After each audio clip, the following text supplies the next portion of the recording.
Oh non, non, Pascal, un dandy comme vous, un adulte sur une trottinette. On va commencer par un sujet évidemment à la fois léger, mais incroyablement révélateur de notre société. Vous connaissez peut-être la polémique qui sévit sur les réseaux sociaux avec l'intervention de Daniel Riolo, journaliste de football, et Jérôme Rotten, ancien joueur du Paris Saint-Germain, sur le plateau de l'After RMC, Radio Monte-Carlo. Ces deux chroniqueurs n'ont pas caché leur scepticisme sur la véracité du témoignage d'une jeune femme qui s'appelle Najila Trindade, qui accuse aujourd'hui Neymar de l'avoir violée. Ils ont également critiqué le physique de cette jeune femme. À chaque fois, je dis la même chose. Pourquoi j'en parle ? C'est parce que Marlène Schiappa a réagi. Autrement, je n'en parlerai pas. Bien sûr. Mais comme la ministre du gouvernement a réagi sur ce qu'ont dit ces jeunes gens à l'antenne d'RMC, j'en parle. Autrement, c'est une polémique de réseaux sociaux. Donc, je vous propose de voir la séquence et vous allez me dire... Vous la connaissez peut-être déjà, la séquence? Vous l'avez vue? Parce que sur les réseaux sociaux, tout le monde l'a vue, bien évidemment. On voit la séquence, on en parle après. L'histoire Neymar, je peux plus m'empêcher de penser à un truc un peu con. Hein. Vous me permettez 5 minutes. Mais la nana, tu l'as vu la nana? Ouais, j'ai vu. Attends, tu fais venir une nana du Brésil. Attends, effectivement, c'est très con. Je m'attendais à ce que ce soit ouais. avion de chasse intersidéral. T'es vachement déçu. C'est de la deuxième division, ça. Non, franchement, le mec, il peut avoir tout ce qu'il veut. Il a pris une Ligue 2. Non, mais vous êtes tarés, les mecs. C'est une dans le débat. C'est une ligue. Est-ce qu'on peut faire un débat parallèle? Mais c'est pas un débat parallèle, c'est une histoire. Non, rien à voir. Débat parallèle. Attends, quand tu t'appelles Neymar, t'as un minimum de qualité, quoi. Quand même. Je sais pas, peut-être que lui, il kiffe. Et puis, normalement, c'est Champions League. Et au moins, ça passe les huitièmes. Faire venir, prendre l'avion, tu vois ça débarquer. Et là, et en plus, à l'arrivée, tu te retrouves dans la merde. Ça joue les barrages, quoi. C'est un Lorient, quoi. Bon, les gars, on va passer à autre chose. Daniel Riolo. Alors, Marlène Schiappa a réagi. Je pense à toutes les femmes qui hésitent à dénoncer, porter plainte après avoir été violées ou agressées sexuellement et qui craignent ce type de remarques. Et elle ajoute, évidemment, je signale ces propos au CSA audiovisuel, au-delà de leur bêtise crasse, de leur méchanceté notoire et de leur méconnaissance de la culture du viol. Ils offensent les femmes et par ailleurs nuisent à l'image du foot. C'est donc la réaction de Marlène Schiappa. Daniel Riolo, d'ailleurs, je l'ai eu hier au téléphone. Je lui ai proposé, pourquoi pas, de venir. Je sais que il a répondu hier soir sur son antenne et puis il a produit ce tweet que je vous lis. Suite à l'émission de jeudi, comme Jérôme, je m'excuse pour le passage sur l'affaire Neymar. Évidemment, on n'imaginait pas choqué. Évidemment, il n'y avait aucun mauvais sous-entendu. C'était juste mauvais. À ce soir dans l'after pour oublier ce moment pénible. Il a donc produit ça hier. Et Jérôme Rotten, ancien joueur du Paris Saint-Germain, je tiens à présenter mes excuses suite aux propos tenus dans l'after RMC jeudi concernant l'affaire Neymar. Ce n'est pas acceptable et je regrette de ne pas avoir pris conscience sur le moment. Et je termine avec Caroline Dehaas, qui est porte-parole de Oser le féminisme, en réponse à Daniel Riolo. Ce n'était pas juste mauvais, c'était insultant. Chaque année en France, 93 000 femmes sont violées. Vos propos, c'était un peu comme si vous leur crachiez à la gueule en direct. Ce n'était pas juste mauvais. Alors évidemment, la plaisanterie est mauvaise, ridicule, stupide, etc. Et l'interprétation, je vous propose... On a surtout du mal à comprendre ce qu'ils disent, franchement. Non, mais ça y est, elle est jugée, Schiappa a jugé, c'est terminé. Alors, il faut attendre un tout petit peu de voir ce qui s'est passé. Enfin, il a fait venir une femme par un avion spécial. Mais c'est pas tout à fait le sujet. Mais après, que quelqu'un dise elle est moche, elle est pas moche. Mais non, mais... Enfin, il y a une belle phrase de... Non, mais attends, si tu permets une seconde. Bon... on va maintenant peser au trébuchet chaque mot qu'on est en train de dire. Je ne la connais pas, je ne la vois pas, elle est peut-être très jolie, mais enfin, arrêtez de faire tout ce bruit là-dessus. Je vous répète que nous en parlons parce que Marlène Schiappa a réagi. Parce qu'elle parle surtout. Non, mais Marlène Schiappa... pas surtout, mais... Bon, d'abord, est-ce que c'est la culture du viol qui est... Mais c'est ça qui est problématique aussi, si vous voulez, c'est que Marlène Schiappa doit emblématiser la chose. Donc, on ne reste plus sur un cas particulier, il faut que ce soit toutes les femmes violées. Toutes les femmes, d'ailleurs, puisque toutes les femmes pourraient être violées. Donc ça, c'est déjà pénible. Mais maintenant, là où je suis pas... D'abord, ici, même sur ce plateau, lundi dernier, tout le monde a été extrêmement réservé sur la version de la fille en disant que souvent, les footballeurs étaient l'objet d'eux. Donc, je veux dire... Ce n'est pas... Tout le monde l'a dit ici sur ce plateau. Attends, pardon. C'est pas tout à fait le sujet, Elisabeth. Non, mais c'est la première partie. La deuxième partie. Le problème, c'est la confusion entre l'espace public et l'espace privé. Je vais vous dire un truc, messieurs. Excusez-moi, vous me démentirez peut-être, je suis à peu près sûr. Non, je parle aux messieurs, là. Ah, d'accord. Je suis à peu près sûr qu'au bistrot ou avec des copains, vous avez déjà dit des trucs pareils sur Nafissatou Diallo. mais pas à l'antenne. Non, pas à l'antenne. Je suis d'accord. Ça dénote d'une expérience érotique assez pauvre de croire que seules les femmes qui ont des apparences de mannequins sont désirables, mais peu importe.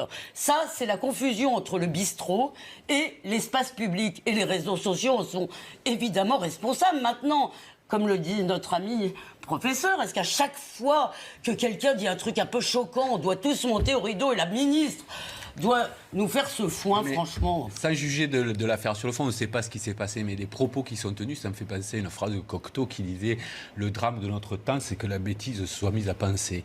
Moi, quand je vois ça, je suis totalement outré d'une telle bêtise. On est commentateur sportif, on se permette de tels écarts, je trouve que ça dénote d'une médiocrité catastrophique. Après, ils peuvent toujours dire « Je ne pensais pas choquer », etc.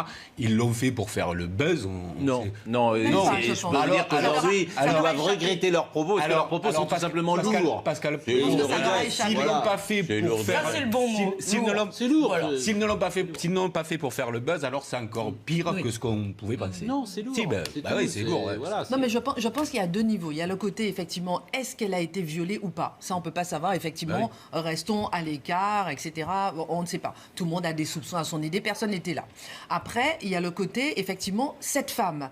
Est-ce qu'elle est en première Ligue des Champions? C'est là où c'est lamentable. C'est là où on ne peut pas se permettre ce genre de propos. Et c'est là où Marlène Schiappa, elle a saisi le CSA. Vous trouvez qu'elle a raison, Marlène Schiappa, de réagir? Parce que c'est là le souci. Oui. On pourrait considérer que ce qu'ils disent, c'est lourd, et que Marlène Schiappa, l'interprétation est d'une certaine manière excessive, démesurée, comme Caroline de Haas, on peut considérer ça et ne pas répondre. Voilà, ça peut être une position. Et puis la deuxième position, c'est de considérer que ces propos sont extrêmement graves, sont effectivement incitent à la culture du viol, ou en tout cas sont représentatifs de la culture du viol, ou banalisent, etc. Donc c'est les deux. Il faudra encore que ça existe. Votre avis m'intéressait pour tout. Il faudra encore que ça existe, la culture même du si, viol. Même si Marlène Schiappa n'avait pas réagi, le CSA s'en serait saisi. Moi, je vous dis pas. Oui, non, mais bien ça, sûr, parce qu'il y a des le censeur de nos mœurs. Non, il y a et des de notre langage. qui sont venus renforcer les pouvoirs du CSA justement sur les stéréotypes sexistes. Mais c'est un problème, Christine, la liberté d'expression. Je connais effectivement ton avis là-dessus. Le problème, c'est que, exactement comme tu disais, Elisabeth, lorsque tu as un bistrot, tu dis ce que tu veux. Lorsque tu es à l'antenne, tu as une responsabilité. Oui, mais est-ce que la responsabilité, c'est la loi? Est-ce qu'on pourrait dire que, quand on est à l'antenne, par exemple, tout ce qu'on doit dire, tout simplement, notre limite, c'est la loi? Ça, c'est une bonne question. Et tout ce qui est illégal, on n'a pas le droit de le dire. Mais la loi devient la liberté. Mais la loi devient au nom de la liberté. La loi devient de la Jacques Séguéla. Je crois que la première. Bien évidemment, comment ça, on doit respecter la loi. C'est comme dans la oui, vie non, vous n'avez pas compris ce que. Alors, je me suis mal exprimé. Notre seule limite. Est-ce que notre seule limite, ça serait la loi, par exemple? Est-ce que ces propos tombent sous le coup de la loi? Et s'ils ne tombent pas sous le coup de la loi, on aurait le droit de tout dire. C'est une question que je vous soumets. La première des lois, c'est la civilité des journalistes. Voilà. C'est absolument lamentable. Alors, on va les pardonner. Puis c'est le milieu sportif, c'est des bruits de bistrot. Bon, d'accord. La semaine dernière, c'était je pense que c'est le rôle des politiques et c'est le rôle de l'État, lorsqu'il y a un dérapage comme celui-là, de mettre le doigt dessus. Et donc, elle a bien fait. Elle a très bien fait. Et je pense que c'est une bonne leçon pour nous tous. Il faut respecter la femme d'abord. Et plus on la respectera dans le langage, plus on la respectera un jour dans les faits. Jacques, dans quelle société veux-tu vivre? Est-ce que tu veux vivre dans une société où le langage sera devenu tellement policé? Non, je peux finir. Non, mais on a droit à tous les écarts. On n'a pas, on n'a pas le droit à une telle vulgarité à l'écran. À l'écran. J'ai compris, mais je peux répondre.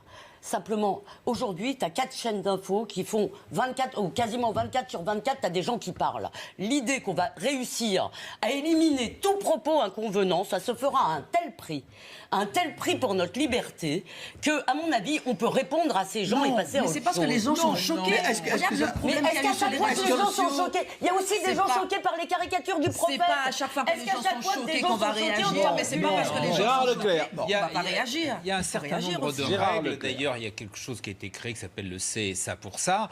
Dieu sait que beaucoup de choses se disent sur toutes les chaînes de télé. On n'a jamais autant parlé. Dire qu'il y a une limitation de la liberté, franchement, c'est pas sérieux.